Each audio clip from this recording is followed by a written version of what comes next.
అందుకే ఈ నెల 6వ తారీఖున చర్చ వేదిక స్టార్ట్ చేశాను. నేను చదువుతున్నాను పాంప్లెట్, మీరు చూడండి. బైబిల్ చర్చ వేదిక, బైబిల్ డిస్కషన్. క్రైస్తవుడు అన్యజనులను ఎలా రక్షించాలి?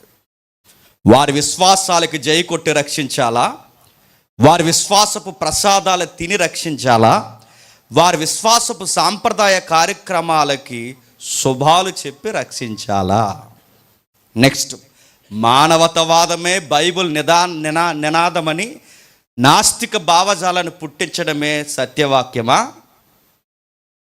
ఇలాంటి విషయాలను డిస్కషన్ పెడుతున్నాం. ఇది బైబిల్ చర్చ వేదిక. ప్రతి నెల, మళ్ళీ చెప్తున్నాను, ప్రతి నెల మేము ప్రారంభిస్తాం. ఈ బైబిల్ దుర్బోధకులు ఏదైతే చేస్తున్నారో బైబిల్ మీద దుర్బోధలు, ప్రతి నెల దుర్బోధన మీద మాట్లాడతాం. ఈ దుర్బోధన వెనకేసుకొచ్చేవాడు ఎవడైనా ఉంటే మీతో చర్చ వేదిక కాదు, డైరెక్ట్ డిబేటే. నేను డైరెక్ట్ చెప్తున్నా, డైరెక్ట్ డిబేట్. గాలి గొట్టంగాలతో చేసుంటారు మీరు.